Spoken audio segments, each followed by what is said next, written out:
Fikri. Kita Ghazul Fikri ini posisinya. Iya. Itu akhirnya. Maksud saya gini.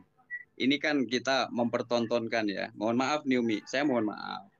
Kita Ya, nggak masalah. mempertontonkan banyak nih, ada ratusan yang nonton.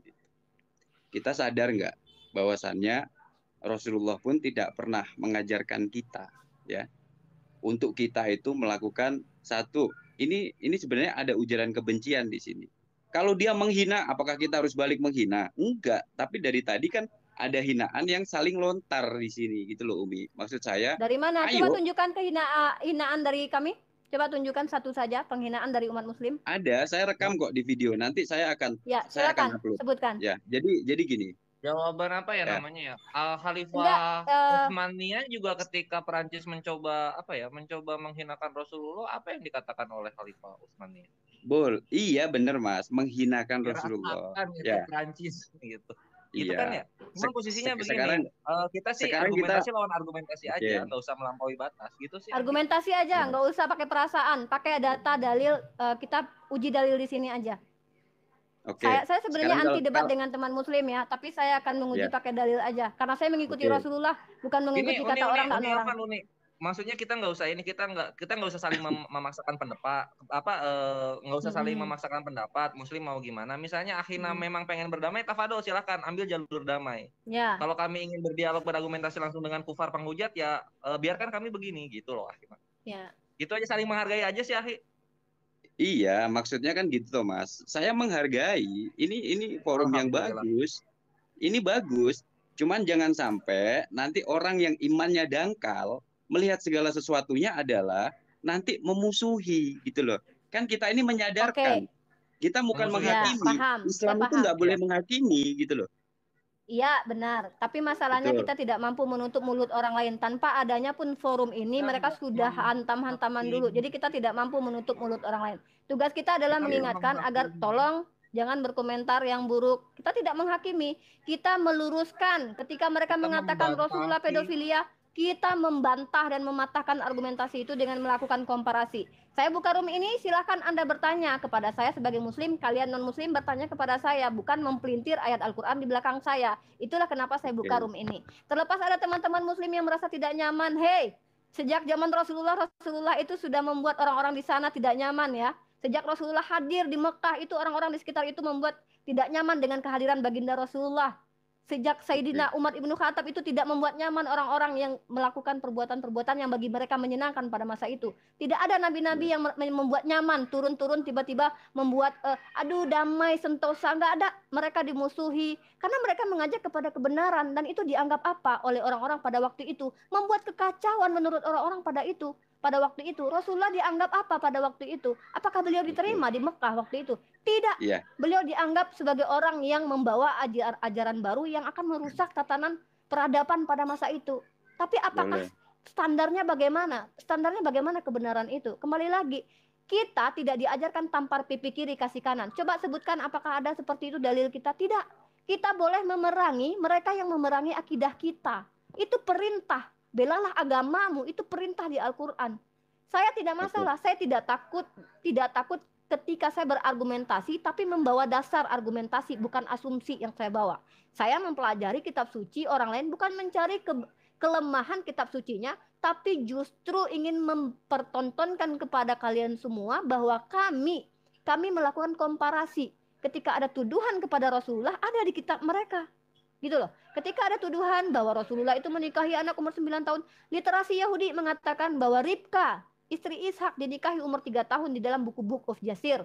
Ketika dikatakan, Nabi kita kok doyannya perang sih, kok nikahnya banyak. Hei, di dalam kitab orang lain seorang Nabi Abraham dan Daud atau itu juga memiliki Musa pun berperang. Abraham pun poligami. Kita komparasi, bukan menyalahkan ajaran orang lain. Justru kita mengkomparasi. Paham arti komparasi? Apple to apple. Kita melakukan perbandingan bahwa apa yang didatangkan kepada Al-Quran itu bukan suatu kesalahan datang dari Tuhan yang sama, dari Tuhan Abraham, Tuhannya Ishak, Tuhannya Yakub, dan Tuhannya Musa. Dan lagi pula, mungkin Aki belum pernah berjumpa dengan mereka-mereka yang membawa syubhat ini, lalu mengajarkan syubhat ini kepada kaum mereka dengan mengatakan baginda Rasulullah meniduri istri dari pamannya. Anda pernah mendengarkan hal itu? Saya pernah berhadapan dengan mereka. Room teman kita Kristen. Lalu saya tidak membawa pedang membacok-bacok, tidak. Saya tidak maki-maki Tuhan mereka balik, tidak. Saya tidak menghina Yesus, tidak. Saya mempertanyakan kepada mereka, bagaimana dalil itu? Saya patahkan dengan pemahaman kita sebagai muslim. Itulah tugas saya, meluruskan. Kalau ada kebencian dari itu, mari kita pertanyakan, siapa yang memulai ini semua? Apakah Islam punya misionaris? Apakah Islam pernah mengajarkan memaksakan Islam kepada orang yang sudah beragama? Saya tanya. Mari kita tanya, apakah teman-teman Kristen punya misionaris? Apakah Islam pernah ada di pondok pesantrennya mempelajari kristologi? Tidak ada. Apakah teman-teman Kristen memiliki ber-SKS pembelajaran Islamologi di fakultas mereka ketika mereka jadi pendeta? Ada. Kita tidak pernah belajar kristologi karena bagi kita tidak penting. Tren tentang nahu sorof saja kita sudah pusing kepala kita memikirkannya. Belum lagi tafsir, belum lagi bahasa Arab, belum lagi ilmu hadis. Kita tidak penting pelajaran Alkitab orang lain. Tidak ada di pondok pesantren belajar kristologi. Tanya kepada teman Anda, kalau ada teman Anda yang sekolah di pendeta, apakah mereka belajar Islamologi? Untuk apa? Tanyakan, mereka akan jawab, kami ingin memahami. Tapi Anda tahu di dalam Al-Quran, mereka tidak akan pernah senang kepada kalian. Siapa yang berkata seperti itu? Allah. Allah yang katakan. Mereka tidak akan pernah senang kepada kalian sampai kalian mengikuti mereka. Apa kita mau mengingkari perkataan Allah? Allah yang bilang. Kita tidak memusuhi, kita tidak memerangi sebelum kita diperangi akidah kita. Tetapi di sini kami meluruskan dengan cara diskusi yang baik, pakai dalil dan kita pakai literasi, bukan pakai asumsi. Siapapun yang menggunakan asumsi, publik yang bisa menilainya. Itu. Jadi saya tidak akan pernah mundur, tidak akan pernah berhenti meluruskan mereka yang memelintir kitab suci saya, yang tidak diimani orang Islam seperti apa, dan mereka mengimani seperti itu. Karena mereka tidak mengerti sama sekali, bahasa Arab tidak mengerti. Lalu mereka coba pelintir kitab kita. Dan kita diam saja, kita berdoa kepada Allah. Kalau memang berdoa saja yang diajarkan, maka baginda Rasulullah tidak akan pernah berperang. Kalau berdoa saja yang diajarkan, maka tidak akan pernah berdarah-darah umat Islam. Sebelum kita menikmati saat ini, kemerdekaan ini kita nikmati. Rasulullah menjalani berapa kali perang? Apakah Rasulullah salah? Kenapa Rasul kita berperang? Kenapa Rasul kita tidak berdoa saja duduk di hadapan Mekah? Ya Allah, kalau Rasulullah mengangkat tangan, apakah Allah tidak akan mengabulkan? Akan Allah kabulkan. Beliau adalah orang dicintai. Tapi kenapa beliau tidak hanya berdoa saja? Ya Allah, ya Allah. Beliau turun ke medan perang, beliau berdarah-darah, beliau berdarah-darah. Siapa panutan saya? Baginda Rasulullah Sallallahu Alaihi Wasallam. Dan apakah kita harus berdarah-darah untuk memenangkan peperangan? Apakah saya berdarah-darah saat ini? Berdarah-darah macam apa yang Anda bicarakan saat ini? Makanya kan tadi saya nanya sama Umi. Enggak, saya mau bertanya, berdarah-darah macam apa yang Anda tanya? Apakah kami pernah melakukan teror seperti yang dituduhkan kepada kita umat Islam dengan membawa senjata dan segala macam? Kami memerangi apa? Ketika argumentasi kami berbalas dengan argumentasi, adindaku. Kami tidak perlu mencaci dan menghujat. Cukup kami luruskan dengan literasi dan argumentasi. Jika ada yang mampu mematahkan argumentasi kami umat Islam, silakan. Kami terima. Tapi kalau tidak ada yang mampu mematahkan, jangan salahkan kami karena terlalu kuat dalam argumentasi, karena memiliki dasar dalam argumentasi. Ya, jadi umat Islam itu sangat kuat dalam argumentasi. Betul. Ketika ada yang merasa bonyok dengan argumentasi, jangan salahkan umat Islam. Terima kenyataan, karena kenyataan itu berat memang. Kebenaran itu berat untuk diterima memang. Terus ketika kita ingin memperdebatkan sesuatu, dalam perdebatan, apakah dalam agama yang kita nih, agama Islam, berdebat yang terlalu, apakah itu diperbolehkan, Ibu? Mohon maaf, Umi. Boleh. Berdebat yang terlalu seperti apa? Bungkam diam saja. Menghindari perdebatan yang maksudnya perdebatan yang menurut Anda itu tidak penting. Karena bagaimanapun juga adikku, ketika mereka yang tidak mengimani Islam bertanya kepada kita, kita jawab, mereka tetap akan mendebat kita. Karena mereka tidak akan menerima itu. Kecuali, ya, saya katakan, ada jalur-jalurnya. Kita diperintahkan adil. Ketika mereka mengatakan kepada kita, oh, nabimu pedofilia. Saya sebagai umat Islam tidak akan mengatakan Yesus begitu, Yesus begini, tidak. Tidak layak bagi saya melakukan hal serupa. Yang saya lakukan adalah membantah subhat itu, kemudian mengembalikan, menyadarkan mereka bahwa lihat di kitab kalian. Itulah tugas saya sebagai seorang muslimah. Kalau Anda rasakan ketika umat Islam terlalu kuat dengan argumentasinya dan banyak yang bonyok dengan argumentasi umat Islam, itu bukan salah umat Islam. Dan mereka yang bonyok itu kejang-kejang itu. Ini bukan maksud saya bukan begitu, Umi. Maksudnya kan gini ya. Kan dari tadi kan saya melihat kece ya, mat kece atau mat. Saya sudah katakan, ketika ada orang yang menyesatkan umat membawa-bawa Islam, bahkan boroknya pun harus dibukakan agar tidak ada yang mengikuti dia.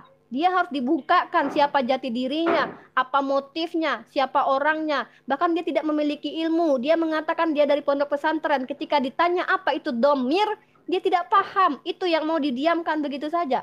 Biar orang banyak mengikuti dia. Biar banyak orang takjub dengan kebohongannya. Itu yang Anda inginkan. Apakah boleh seperti itu? Ya, memang nggak boleh. Tapi kan maksud yang saya inginkan tadi itu kan gini. Dalam setiap forum itu kan nggak harus gitu loh, nggak harus yang kita harus wah pokoknya ya mungkin ini gaya masing-masing kan berbeda-beda ya. Cuman kalau yang saya pahami, sekarang Anda kenapa sedang sih? membicarakan siapa dulu? Anda sedang membicarakan siapa? Tidak, saya ingin menyampaikan bahwa kenapa ketika kita membahas sesuatu nggak dengan yang apa ya, yang agak woles gitu loh, maksudnya Umi, maksudnya ini yang nonton kan Ya, makanya banyak. saya tanya, ada nggak yang nggak woles? 39 lalu kemudian Asyura ayat 40. Kalau misalnya akhirnya nggak suka dengan ayat-ayat itu, tafadol silahkan gunakan ayat yang lain dalam berdakwah. Kalau misalnya nggak suka dengan cara begini, silahkan tafadol bikin yang cara yang lain, yang lebih santun gitu. Akhirnya nggak salah, kami pun nggak salah. Karena ya, saya kalau memang saya salah ya. Kalau saya memang dirasa salah, saya mohon maaf, Aki. Kan gitu ya.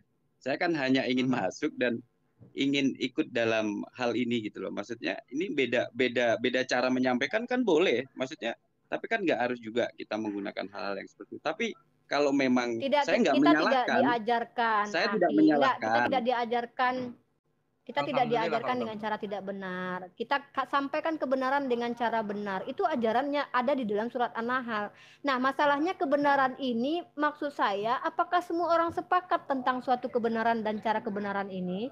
Karena kita semua berbeda-beda tentang ini. Nah, saya membuka room, silakan kalian bertanya tentang agama saya. Ketika mereka menghujat, saya mematahkan argumentasinya dengan komparasi. Apakah itu sebuah kesalahan dalam diskusi akademis? Apakah sudah ada yang memvalidasi bahwa komparasi dalam diskusi akademis itu sebuah kesalahan? Nah, terlepas dari ketika kita melakukan komparasi dan mereka terguncang, mereka tertekan, apakah kita yang bersalah? Ketika terlalu kuat argumentasi dari umat Islam, kitakah yang bersalah? Tidak. Jadi intinya begini, room ini saya buka, silakan saya yang mencecar mereka dengan pertanyaan-pertanyaan, kecuali ketika mereka setelah bertanya kepada saya membawa sebuah narasi dari Al-Quran, maka saya berhak untuk meluruskan dan mengkomparasi. Nah, dan kemudian saya berhak juga mempertanyakan kembali ketika standar yang mereka tanya, kenapa sih Nabi kalian nggak punya saksi? Misal, saya boleh mempertanyakan kembali, apakah di dalam keimanan kalian saksi itu terlalu penting? Maka tolong tunjukkan siapa yang menjadi saksi ini dan saksi itu. Karena standar yang mereka minta kepada kita harusnya terpenuhi oleh mereka, begitu. Ketika teman-teman kita yang non-muslim meminta standar kepada umat Islam, apakah mereka sudah terpenuhi standar mereka? Contoh, mereka katakan Al-Quran palsu, sementara kita punya kaidah dalam menerima informasi dari Al-Quran bahkan hadis. Nah, ketika mereka katakan Al-Quran kalian tidak bisa divalidasi, kita minta dari mereka bagaimana standar validasi di dalam agama mereka. Nah, itu ketika didiskusikan ternyata argumentasi dari Islam itu yang menang atau lebih kuat. Loh, kenapa kita yang salah? Bukan kita yang bersalah gitu. Nah, satu lagi yang perlu dipahami adalah, coba Aki mungkin sekali-sekali berkunjung ke channel-channel non-muslim ya. Aki lihat bagaimana perlakuan mereka terhadap Al-Quran dan hadis. Oke, silakan Aki berdoa, semoga doa Aki diijabah oleh Allah. Tapi izinkan kami untuk maju membantah subhat mereka, meluruskan fitnahan mereka dengan cara apa? Diskusi akademis dan melakukan komparasi tanpa penghujatan. Karena saya pun akan berusaha menghindari lisan saya menghujat. Tetapi ketika argumentasi saya berdasarkan keimanan mereka dan mereka rasa itu penghujatan, berarti mereka yang menghujat sesungguhnya. Contoh, ketika kita mengatakan apakah mereka menyembah manusia, apakah salah argumentasi saya? Dan mereka akan merasa terhina dengan itu. Pernyataannya apakah saya salah dalam argumentasi saya? Ketika saya katakan bahwa mereka menyembah manusia. Coba saya tanya dulu, Nah, jadi menurut mereka ini penghinaan. Tetapi menurut secara keimanan itu terbukti ada. Yang mereka sembah adalah seorang anak manusia, dan manusia itu mengatakan dirinya anak manusia 81 kali di dalam kitab itu. Apakah ini dianggap penistaan bagi mereka? Iya, iya. Mereka akan mengatakan ini penistaan. Tetapi apakah itu salah argumentasi saya? Silahkan bantah. Nah, jadi jangan buat Islam ini serba salah, akhi. Kita sudah, Islam tidak mengajarkan untuk untuk menyerang. Jangan hina sembahan orang lain karena mereka akan lebih menghina sembahan kita. Ada di dalam Al-Qur'an. Sampaikan kebenaran itu dengan cara hikmah. Kita coba untuk menyampaikan hikmah-hikmah Al-Qur'an ketika mereka tidak mau menerima. Bukan itu tujuan kita. Tujuan kita hanya menyampaikan, terlepas mereka terima atau tidak, sudah kita berlepas diri daripada itu.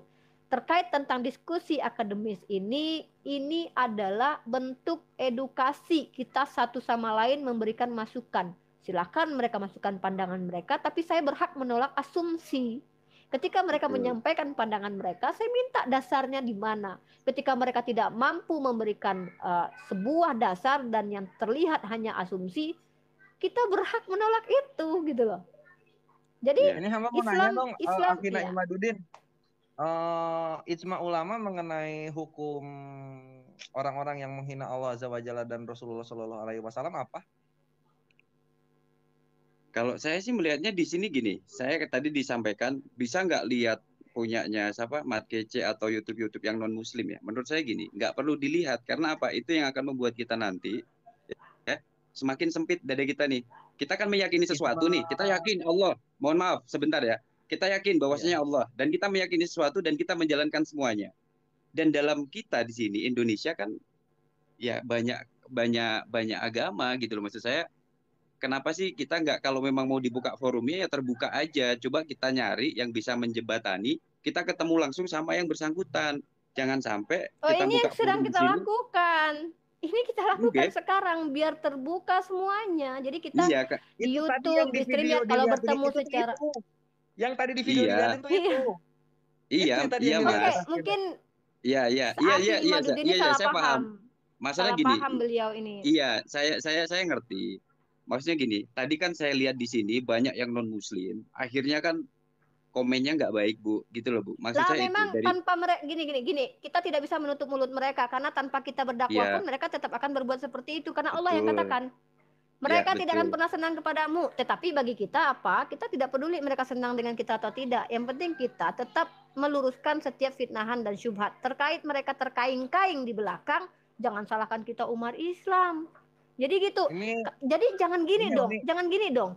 Ketika kita menyampaikan argumentasi, terus kita benar dan kita diterima khalayak benar, orang-orang berakal sehat menerima hal itu, terus ada yang terkaing-kaing, lalu kita yang repot gitu, keterkaing-kaingan mereka. Enggak perlu.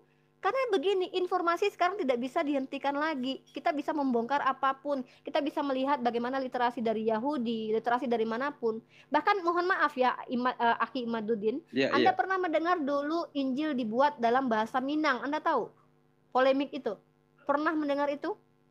Injil dibuat dalam bahasa Minang. Sementara antum tahu tidak bahwa umat Islam di orang Minang itu hampir 100% itu Muslim. Untuk apa teman-teman Kristen membuat Injil berbahasa Minang? Tentu mereka ingin kita baca kitab mereka, bukan? Kenapa ketika kita membaca kitab mereka, lalu kita menemukan hal yang berbeda, lalu kita yang salah? Oke. Kenapa kita yang harus bersalah? Mereka membuat Injil versi bahasa Minang. Sementara orang Minang itu mayoritas Muslim. Ketika banyak orang yang membaca dari Muslim, karena memang tujuannya untuk dibaca, lalu tidak sama pemahamannya dengan mereka, karena kita tidak diajarkan oleh gereja, karena kita punya akal sehat. Lalu kenapa ketika kita bertanya kepada mereka kembali, kenapa ketika kita mulai mempertanyakan hal itu, kita dianggap salah? Ada apa sebenarnya ini? Jadi teman-teman, ikhwan fillah, kita tidak diajarkan memerangi orang yang tidak memerangi kita. Kita diperintahkan untuk adil. Tetapi ketika agama kita dinista, dihinakan, diberikan fitnahan, kita bisa mengambil sikap dengan cara apa? Silahkan antum berdiam diri dan berdoa kepada Allah. Silahkan, kami hargai dan hormati keputusan antum. Tetapi izinkan kami sebagai umat Islam yang tidak bisa diam, harus meluruskan itu. Harus meluruskan itu. Dengan cara apa? Elegan. Kami buka diskusi akademis. Kami tidak menyerang-nyerang begitu saja. Tetapi perkara MKC, dia mengaku sebagai seseorang yang dari pondok pesantren. Tetapi faktanya ketika ditanya domir itu apa, dia tidak paham. Apakah kita akan membiarkan adik-adik kita yang muda mengikuti orang semacam ini tanpa memberitahukan bahwa dia tidak mengerti apa-apa? Karena saya berdiskusi dengan dia 3 kali kalau tidak salah. Saya bertanya kepada dia tentang domir. Apa itu domir? Dia tidak tahu apa itu domir. Dia mengaku dari pesantren. Dia mengaku bahwa kitab kuning adalah kitab yang mengajarkan radikalisme. Sementara Kapolri kita yang notabene-nya adalah orang Katolik menganjurkan agar kita belajar kitab kuning untuk justru menurunkan sikap-sikap radikalisme di dalam diri. Jadi apa yang salah ketika saya sampaikan kenyataan dan fakta yang sudah berlangsung? Bahkan dia adalah orang yang mempublish perbuatannya. Dia mempublish sendiri. Lalu kita akan tutupi orang seperti itu. Dia saja bangga dengan kesesatannya, dia bangga dengan maksiatnya, lalu kita malu dengan kebenaran. Di hadapan Allah saya tidak mampu nanti berkata-kata, ya Rifa, kenapa kau diam saja ketika ada yang mengatakan Rasul memeniduri bibinya, sementara kau tahu itu tidak benar. Kan saya berdoa kepadamu ya Allah. Kalau hanya berdoa yang diajarkan baginda Rasulullah, maka baginda tidak akan pernah berperang. Begitu kecintaan saya kepada Nabi saya tidak rela beliau dinistakan. Kalau pribadi saya dinistakan tidak masalah. Silahkan hina saya. Hina diri saya tidak masalah, tapi Rasul saya jangan dihinakan. Karena tidak ada satu intelektual pun yang mampu memvalidasi kehinaan terhadap Nabi saya. Intelektual Kristen saja, seorang agnostik saja, orang Katolik saja, orang non-Muslim saja membuat Michael Hahart peringkat nomor 1 di atas. Siapa peringkat nomor 1 manusia berpengaruh? Muhammad SAW. Ini mereka yang tidak berilmu mengatakan Nabi kita hina. Apa kita diam saja? Kita sampaikan informasi yang sudah kita baca. Apa di dalam Al-Quran termaktub tentang baginda Rasul? Dia hanya seorang Rasul. Siapa Nabi Isa di dalam Al-Quran? Sampaikan itu. Siapa baginda Rasulullah di mata sahabat-sahabatnya? Beliau tidak pernah berdusta. Lalu banyak saja orang yang mengatakan beliau pendusta dan beliau pedofil dan beliau menikahi anak kecil. Sementara orang yang berbicara ini tidak tahu apa-apa tentang ilmu antropologi. Kita diam saja. Maka sejatinya orang-orang yang orang berilmu tidak bermanfaat ilmunya untuk orang lain, itu yang pertama sekali masuk ke dalam neraka jahanam. Percuma menghafal Al-Quran kalau tidak bermanfaat untuk orang lain. Percuma menjadi pemimpin kalau menyebabkan kemaksiatan lebih banyak lagi. Karena orang-orang seperti ini akan dulu masuk ke dalam neraka jahanam. Saya tidak mau. Saya tidak mau nanti di hadapan Allah saya disalahkan oleh Allah. Karena saya tahu apa yang dituduhkan kepada baginda saya itu salah, tapi saya tidak mampu menjawabnya. Saya tidak mau berdiam diri. Saya tetap berdoa kepada Allah, tapi saya tetap akan berusaha membentengi akidah umat, menjawab tuduhan, membela Rasul saya, yang tidak pernah ada yang bisa memvalidasi kalau beliau itu salah. Saya akan membela baginda Rasul saya. Oke, Umi. Pro sama Imad ini kawan-kawan Kristiani di Last Comment. Kenapa? Yang pro sama antum kawan-kawan Kristiani. Ya, antum dibela teman-teman Kristen tidak masalah. Sebenarnya gini, ya ini kalau yang barusan diucapkan jujur kan gini ya. Kalau ngomong iya kalau kamu berkawan sama ini, buat saya sih berkawan sama siapa saja boleh. Karena kan yang melakukan mungkin ya penistaan itu tadi kan bukan semuanya gitu loh. Jadi ya mungkin betul yang disampaikan tadi, ayo kita berdakwah dengan cara masing-masing gitu. Tapi kalau memang apa yang saya sampaikan tadi menyinggung daripada Umi dan Aki Kores, ya saya mohon tidak maaf, tersinggung. Tapi bukan Aki. Ya. Saya tidak tersinggung sama sekali. Betul. Saya tapi hanya terkadang sedih. Tapinya dulu, dengerin dulu tapinya ya. apa tuh? Apa? Iya, tapi mohon maaf gitu loh, karena ada beberapa hal ya mungkin kayak Umi, kayak Aki ya nggak pernah bertempat tinggal di mana yang di situ memang bukan Muslim semua, lingkungannya itu semuanya bercampur. Salah. Jadi saya berharap cuma satu hal. Ya, maksud saya gini, ya kalau saya salah saya minta maaf. Maksud saya gini, Ya. Kita kan dalam beragama ya meyakini, betul, kita meyakini segala sesuatu yang ada, dan kita ada yang kita tauladani lah ya dengan cara yaitu Rasulullah. Ya apapun itu ya monggo saja jenengan berjuang, silahkan.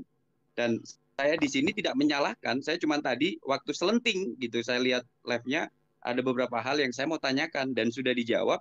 Ya terima kasih jawabannya gitu loh.